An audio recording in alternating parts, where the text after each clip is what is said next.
While stories of haunted dolls can be traced back many generations, it was not until the arrival of Hollywood characters such as Chucky and Annabelle that the concept of possessed puppets truly cemented itself within the wider public consciousness. In this episode, we examine 3 allegedly true stories of toys which seem to have a life of their own, and try to determine exactly what was behind the devil in the doll. Thanks to Surfshark for sponsoring this episode. Surfshark is offering an amazing deal for our subscribers only. By going to surfshark.deals/bedtime stories, you can save up to 83% on a 2-year subscription. That's full protection for just over $2 a month. Plus, on top of that, you get 3 months extra free. If you still haven't got yourself a VPN, then now's the time to do it. It's scary just how overbearing online censorship is becoming, not to mention the lack of privacy we now have. Well, with a rich set of privacy and security features that go way beyond the basics, and some of the fastest VPN speeds available, Surfshark offers by far the best value for money on the market. One thing I love about Surfshark is that unlike other VPN providers, they don't limit the amount of devices you can cover. With just one account, you can protect all of your connected devices. Everything from desktops, laptops, phones, games consoles, and even your TV. Head over to surfshark.deals/bedtime stories and get yourself protected online for the best price available. With a 30-day money-back guarantee, you can't go wrong.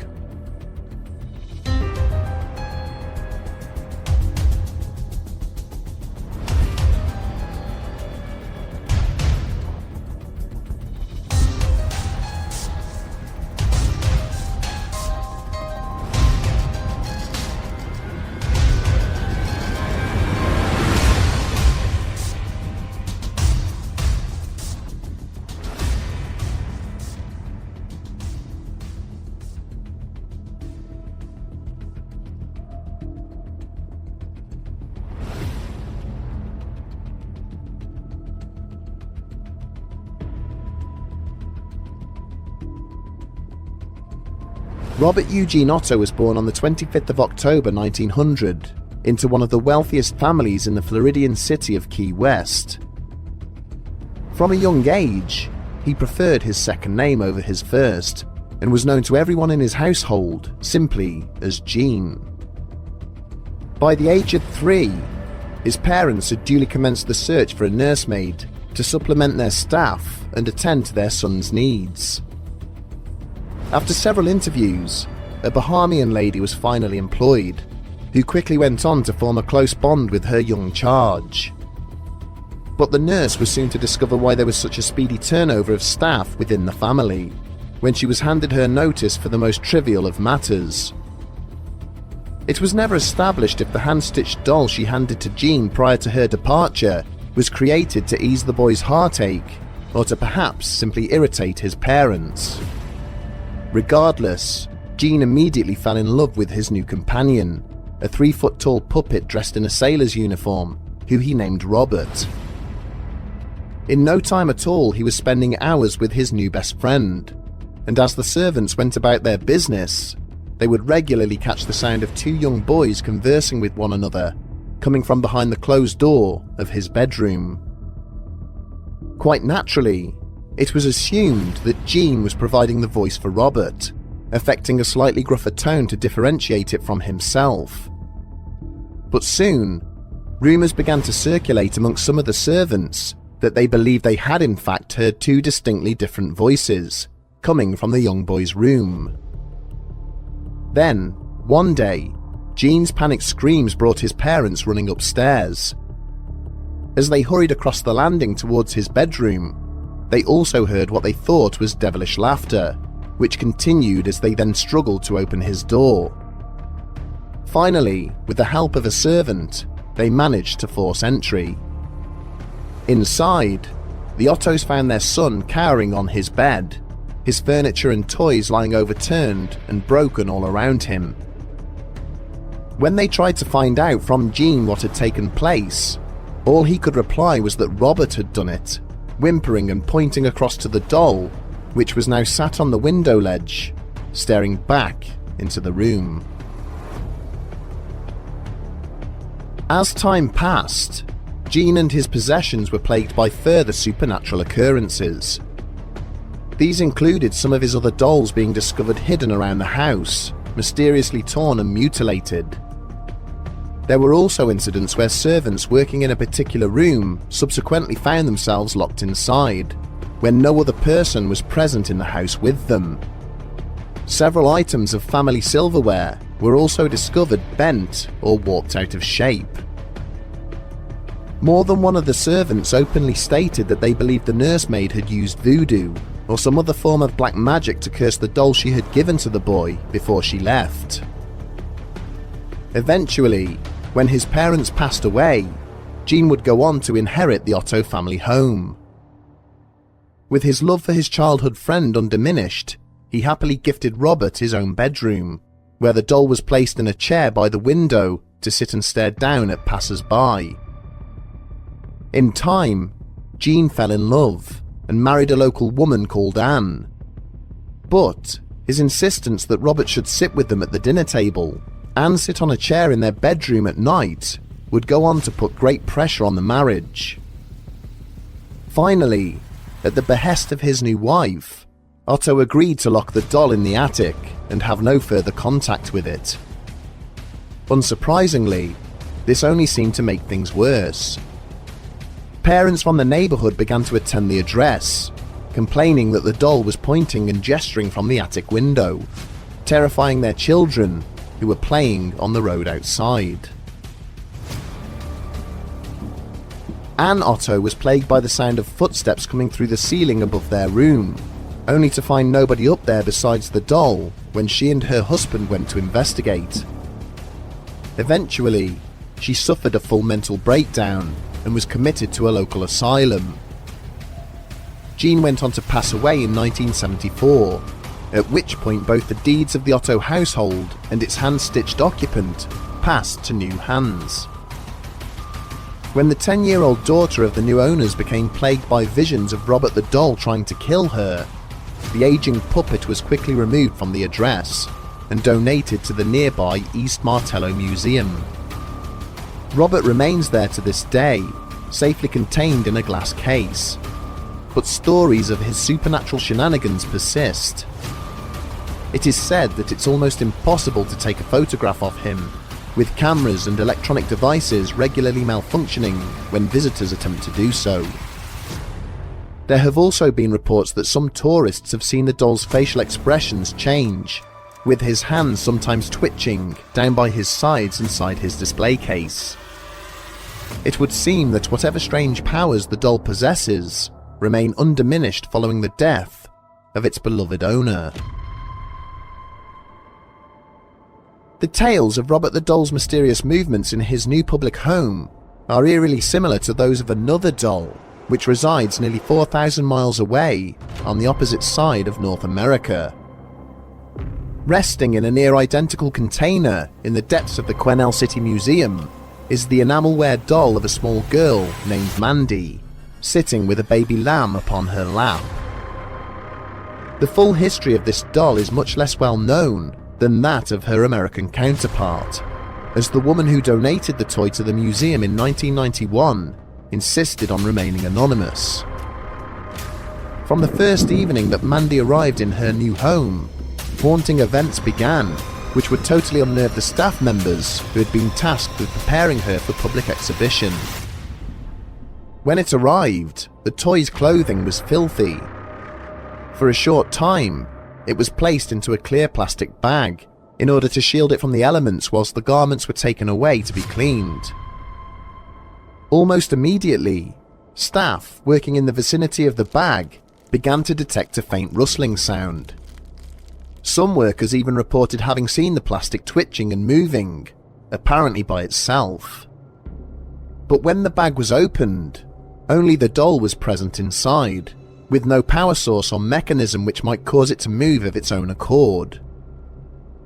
It had been hoped that once Mandy's laundered clothing was restored and she had been placed in her display case, that such incidents might cease. But it turned out that quite the opposite would be true. Visitors passing by the new exhibit reported hearing faint tapping sounds, as though the toy was drumming its tiny fingers against the glass. On one occasion, Mandy's toy lamb was found placed on the floor outside her case, despite nobody having been anywhere near it at the time. Then, several months after her arrival, staff opening up the museum one morning found that all the exhibits had mysteriously been opened overnight. A number of these pieces had been petulantly hurled across the room, as if by a child suffering a tantrum. Mandy's display case, however, remained sealed and untouched. It was at this point that one of the workers suggested inviting a medium to come and assess the toy. Unnerved by the happenings, the museum's curator was quick to agree to this idea. A local seer was duly approached, who conducted a psychic reading of the doll, and apparently deciphered that it had previously belonged to a little girl. Unfortunately, when her owner had died at a very young age, the child's spirit had been transferred into the doll she was holding at the time she passed on. Like any small child left to their own devices, the girl's psyche would possess and animate the enamelware toy, in search of excitement and attention. But when the curator contacted the woman who had donated Mandy to the museum, he was unprepared for the entirely different tale she related. The donor explained that she lived alone, and one night had been pottering around her house when she had heard the sound of a baby crying downstairs. Cautiously descending the stairs into her cellar, she had found a doll she did not recognize, lying on the floor in the middle of the room. Despite all of her efforts to dispose of the unwanted toy, even including throwing it in the bins on the day they were due to be collected, she would always hear further haunting crying, before going on to discover that the doll had somehow made its way back into her cellar. Eventually, at her wit's end, she had offered Mandy to the museum, in the hope that regular human contact would satisfy the toy's hunger for attention, an idea which now seemed to have paid off. Much like Robert the doll, Mandy appears to have an issue with being photographed, with many attempts to take her picture failing due to unexpected malfunctions of the devices being used. Mandy remains at the museum to this day. Her new owners are adamant that the doll is not bad or evil in nature, merely childish, and prone to the occasional temper tantrum. Naturally, haunted dolls do not reside solely within dusty museum display cases, and on the other side of the globe, in the state of Queensland, Australia, one such haunted curio remains a fully functioning member of the family that owns it. Much like Mandy, the exact origins of this Australian example of the haunted doll phenomenon will never now be known. It was first discovered by two brothers during the early 1970s, when they were exploring an abandoned house in the suburbs of Wagga Wagga. As they had made their way through the shattered husk of the premises, the younger of the two had suddenly cried out in terror. There, staring back up at them through a gap in the floorboards, was a human face. Cautiously, the pair had edged closer, only to discover a crudely carved wooden doll, dressed in boys' clothing.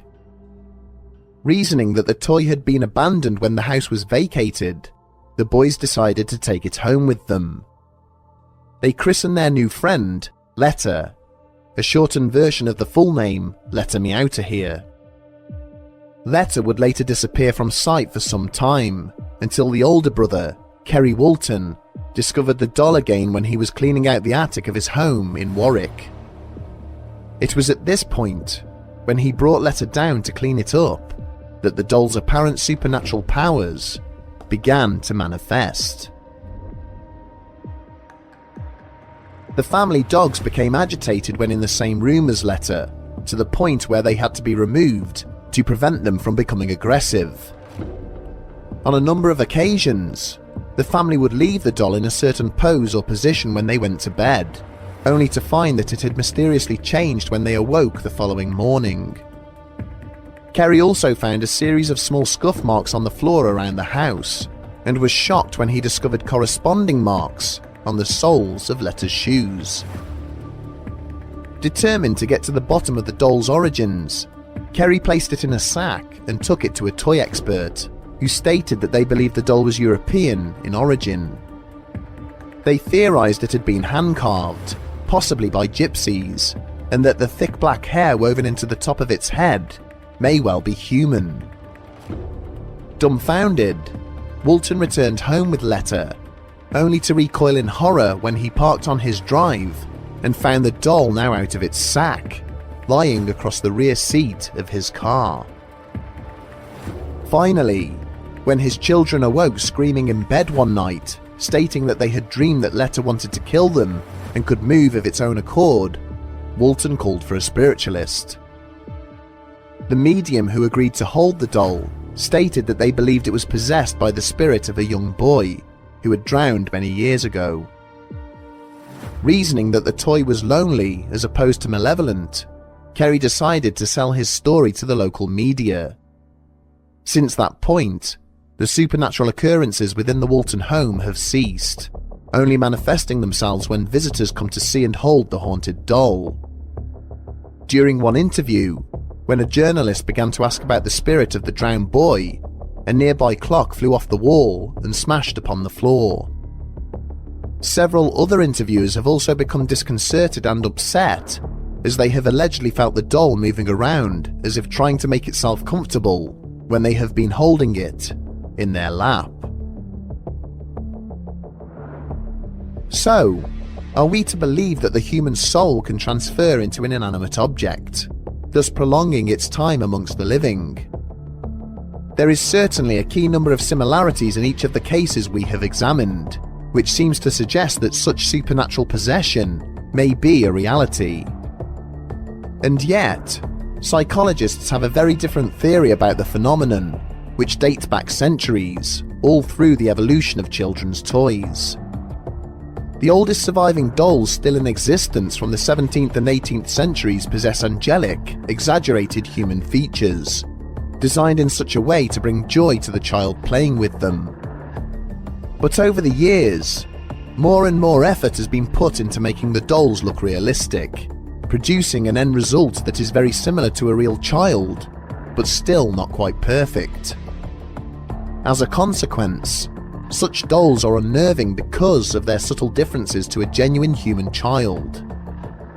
People will accept the presence of a doll as it resembles a human being, but will also subconsciously remain hypervigilant and guarded if they know it is not a real thing, building an almost instinctive distrust of it. As a knock-on effect, the mind can overinterpret and misunderstand situations which occur when the doll is nearby, mistakenly attributing accidents or coincidences to its presence. In essence, what has been manufactured is not intended to be frightening, but as it sits there staring back at you with glassy eyes and a big smile, it is inherently unnerving. With the popularity of the Conjuring film series, more and more stories of creepy dolls have now come to light. It is clear that some of these lack merit, but others, such as the ones we have examined, remain intriguing. So, when looking to purchase lifelike companions for your children, it may be worth ensuring that you know its full history before you bring it into your home.